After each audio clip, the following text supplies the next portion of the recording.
Chapter 6, Patrol, the Backbone of Policing. Learning objectives. List the primary responsibilities and functions of the patrol officer. Identify the three major spheres of activity that must be coordinated and managed in the patrol function. Explain how directed patrol works and what its benefits are. Describe the types of activities officers typically engage in on patrol. Explain how the patrol response might be made more effective. List the various methods of patrol that exist and identify which methods are most common and most effective. Summarize the responsibilities of a traffic officer. Explain what implied consent laws are. List the basic causes of motor vehicle crashes.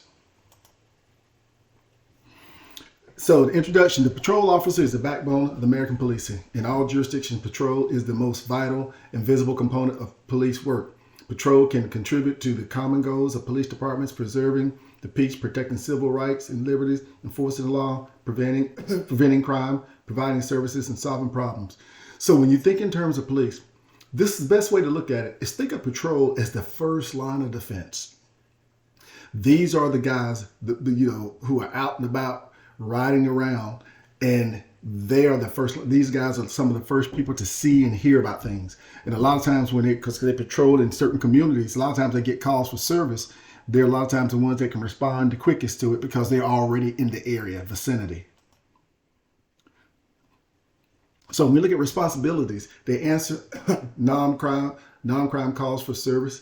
Give you an example. If you have somebody, a little old lady falls in her house and calls 911, that's not a crime, but that is a call for service. Perform traffic control, enforce laws, make arrests for and investigate crimes, prevent criminal activity, maintain order and safety at public gatherings, provide day-to-day police services to the community. So these are the ones that people in the community see on a daily basis. A lot of times what you will find is people in the community get to know them on a first name basis. They won't call them by first name, but I'll give you an example. They're like Officer Green. They'll know Officer Green. Everybody knows Officer Green. He's been patrolling the area. And so they get to know people, people get to know them.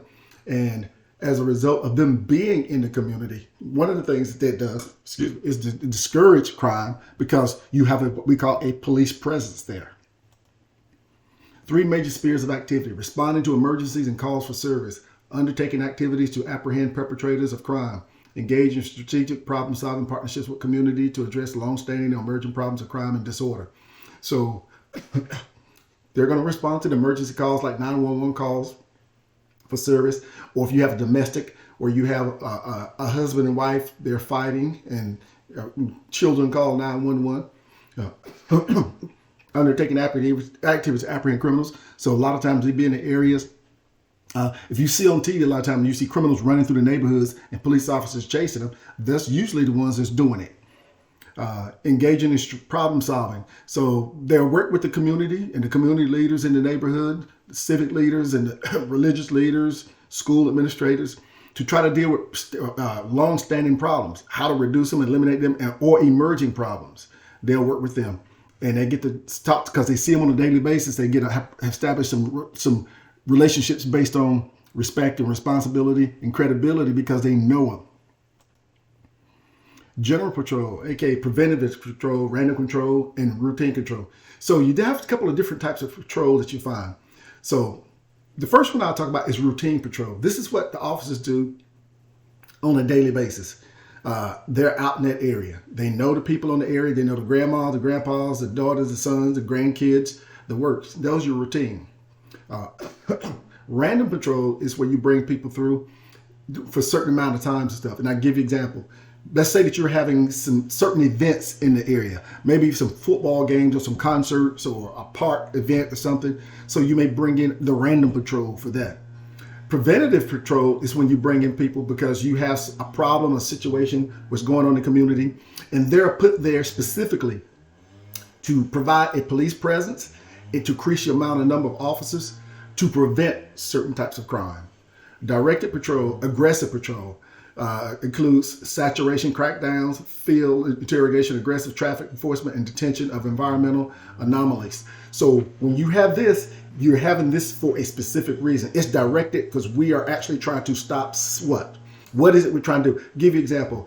Let's say that you had a lot of hand-to-hand drug trafficking transactions in the community. So you're going to have a crackdown on that. So now you've got a bunch of officers that you send in that area, maybe for 3 or 4 blocks, saturating that area to crack down on the drug trafficking and drug transactions in that area. Responding to calls for service. So you have incident-driven policing, differential response strategies, call stacking. So when you look at the calls for service, these things, all these are going to involve, when you look at those types of officers, it's going to be those types of officers, patrol officers who's going to be responding. When you see the incident-driven, and of the 3, this is the one that's the most common. It's incident-driven policing. This is the one where they spend a lot of their time, 90% of their time, this is what they're doing. And when you do that, you concentrate on the problems in the area, but you're dealing directly with the things that you need to deal with. The other 2 are less common. The self-initiated task. The self-initiated task is when the officers are initiating certain type of tasks and stuff that they deem necessary to work in their area of responsibility. For instance, if you have somebody who does something because a police officer initiates a self-initiated task, it might be because in his area, they have a lot of purse snatching, for people snatching purses. So he does some additional things to try to deal with the purse snatching or to eliminate that. Another area may do some, police officer in his beat may do some things because you have a lot of prostitution. So he's doing things to try to bring the prostitution down. So those will be your self-initiated tasks. Administrative duties are the ones that they have to do, such as do the mandatory training, stay abreast of what's going on, and qualify with their weapons periodically. So you see the methods of patrol. We've got foot, automobile, motorcycle, bicycle, Segway, mounted, air, water, special terrain, combination. So what you see in many areas is a combination of these. You go in certain areas, you will see a combination, but it's all going to fall under the umbrella of patrol. And depending upon where you are, whether it's on the water, whether you're in the park, or whether you're on the highway, whatever else, you will see them in the community. Traffic division. So we're looking back at these stats from 2014. Over 32,000 traffic fatalities. So when you start looking at the traffic division, this is something very serious. Look at how many people got killed that year. So that's not counting how many people got injured. That's just fatalities. Criminals are 5 times more likely to be involved in a traffic crash. One of the reasons why criminals drive like criminals, they don't obey the laws. They run through red lights. They cross yellow lines. They will do things, and they don't drive like normal law-abiding citizens. From someone who used to be in law enforcement for a long time, I can tell you, they drive differently, in which it makes it very easy to find reasons to pull them over because they don't obey traffic laws. And I'll give you an example. Even just having your seatbelt on, turning your turn signal on when you make a turn, they won't do those kind of things. So they are more likely to be involved in traffic crash. Speeding contributes to 28% of fatalities, crashes. A lot of people who think that they are good drivers in speed, they don't understand that realistically it increases their chances of an accident. Red light running killed almost 700 people in 2013 versus people seeing a caution light. Some people see a caution light. Most people will slow down because that's telling you it's getting ready to turn red. There is a small percentage of people when they see a caution light turn yellow, they speed up. And a lot of times what you find is those are the type of people who run red lights. Almost 600 work zone traffic related fatalities in 2013. When people are working on side of roads or working on buildings and things along those lines, a lot of times they are exposed to danger. It's not necessarily from the work site, it's from vehicles on the road. Alcohol-related crashes claimed an average of one life every 53 minutes in 2014. So when you look at that, you see that the reason why they take alcohol, drinking under the influence, driving while impaired, drinking under the influence, very serious in the U.S. So some of the things that they've used to try to reduce that is saturated patrols, new technologies, pretext, dual motive, stop. So when you see these different things that they've implemented, it's to catch people who are drinking and driving. And it's amazing how many people still, when you put some of these things in place, will still drink and drive. A lot of times they usually have more than one driving under the influence conviction.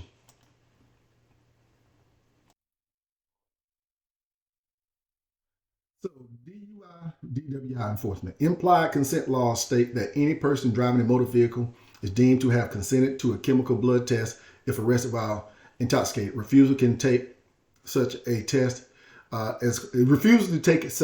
is a crime. So there are certain states that have laws in place that says basically when you, by virtue of you getting in a car, putting on that seatbelt and driving that vehicle, you have consented to have a blood test, a chemical blood test, if you get arrested of suspected DWI, DUI. And if you refuse to, that can be a crime. And this is one of the ways they're trying to crack down on drinking and driving. New technologies. For some people who are chronic offenders, notice I said earlier, a lot of times you find people who do these things, who drive when they know the police are out there anyway. It's a lot of times they're repeat offenders. Some of the things that they've done to try to reduce that recidivism rate for some of these people is they've got this thing now called ignition locks, interlocks they can put in. You have passive alcohol sensors, SCRAM devices, touch-based alcohol testing. These are the things that people will have to do before their car will fire up, or crank up, to try to keep them from drinking and driving. And a lot of times a lot of times when you see this, that's court ordered. The court has ordered them to have these technologies installed in their vehicle or to use these technologies so that they can continue to have driving privileges to go to work. Traffic crashes. An average of 90 people died every day in motor vehicle crashes in 2014, 1 every 16 minutes, caused by human faults, errors, violations, and attitudes, road defects, and vehicle defects. Responsibility. So before I talk about responsibility of officers, so you see how often we have people every 16 minutes we're having these, but a lot of times you're like, well, what's causing it? There's a bunch of things that can cause it. The faults, errors, violations, attitudes, road defects, vehicle defects. You can have someone who's perfectly good driver who obeys all the laws, but something could happen to the vehicle. And as a result of that happening to the vehicle, it causes them to have a wreck or wreck with someone or hit somebody else. Responsibilities of an officer called to a crash scene, life-saving services, crash reports. So when they come to the scene, their first thing that they're looking for is, do we have anybody that's injured? And do I need to render aid? Life-saving services. They're trained for CPR and they're trained to do all types of things and know how to keep somebody, to sustain somebody or try to save their life until EMS arrives. And of course, they do the crash reports. They do all the crash reports. And if 2 vehicles involved, the crash reports is what the insurance companies will want to see.